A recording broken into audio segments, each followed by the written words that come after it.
So I began to make measurements, to look at who's doing what and how, and what I think ought to be done. I just began to take charge of my own circumstances and situation.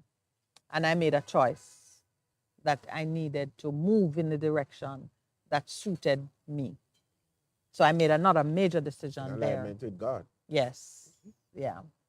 And from there, it kept. So I would say maybe even the things that happened to me later in life had their groundings In in that those first. earlier.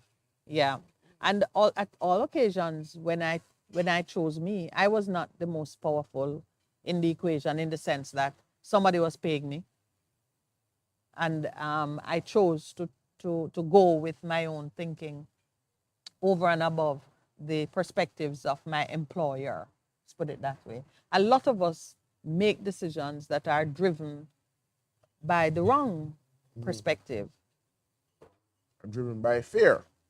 Driven by fear. Of course, because like I remember coming upon a situation when I was working abroad.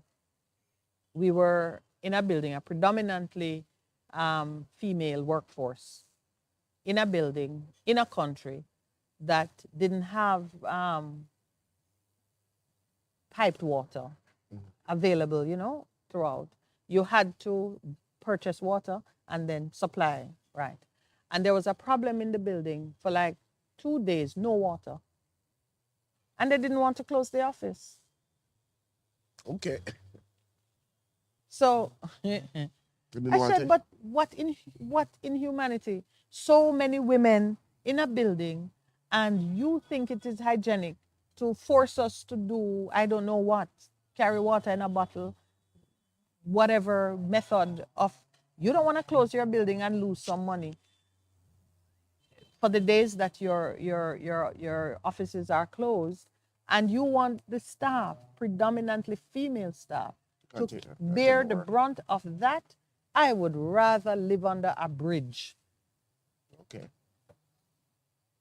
So I had to go to management with my tough talking self and have them And you close the talked office.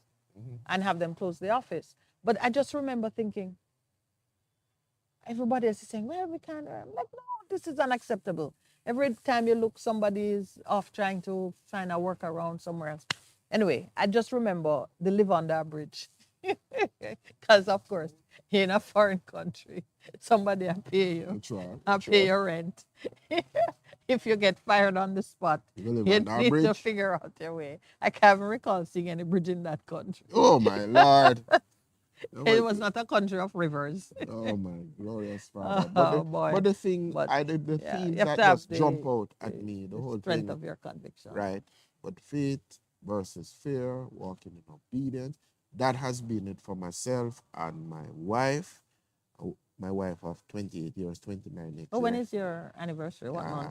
January. Ooh, so coming up. It's coming up. It's coming up. So just that's one of the things I give thanks for. My beautiful wife, Michelle, family, and just an opportunity to facilitate persons and to practice my religion freely. We're talking about giving thanks. I am giving thanks for those things.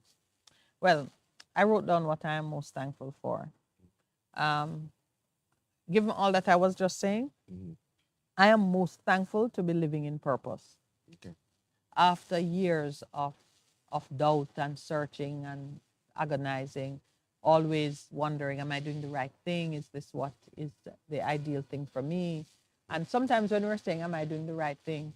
We're using some measurements that mightn't even be the right ones, because we might be anxious about security of job or income.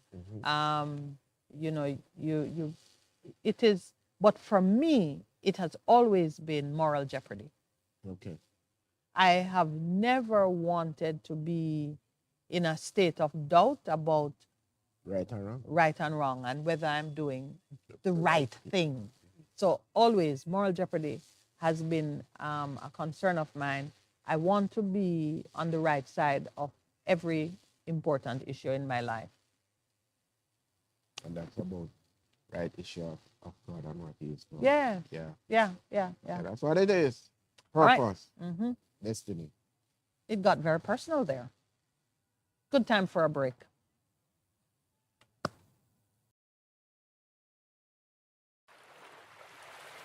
Minette and Percy on the Morning Connection, Mondays to Thursdays, 6 a.m. to 10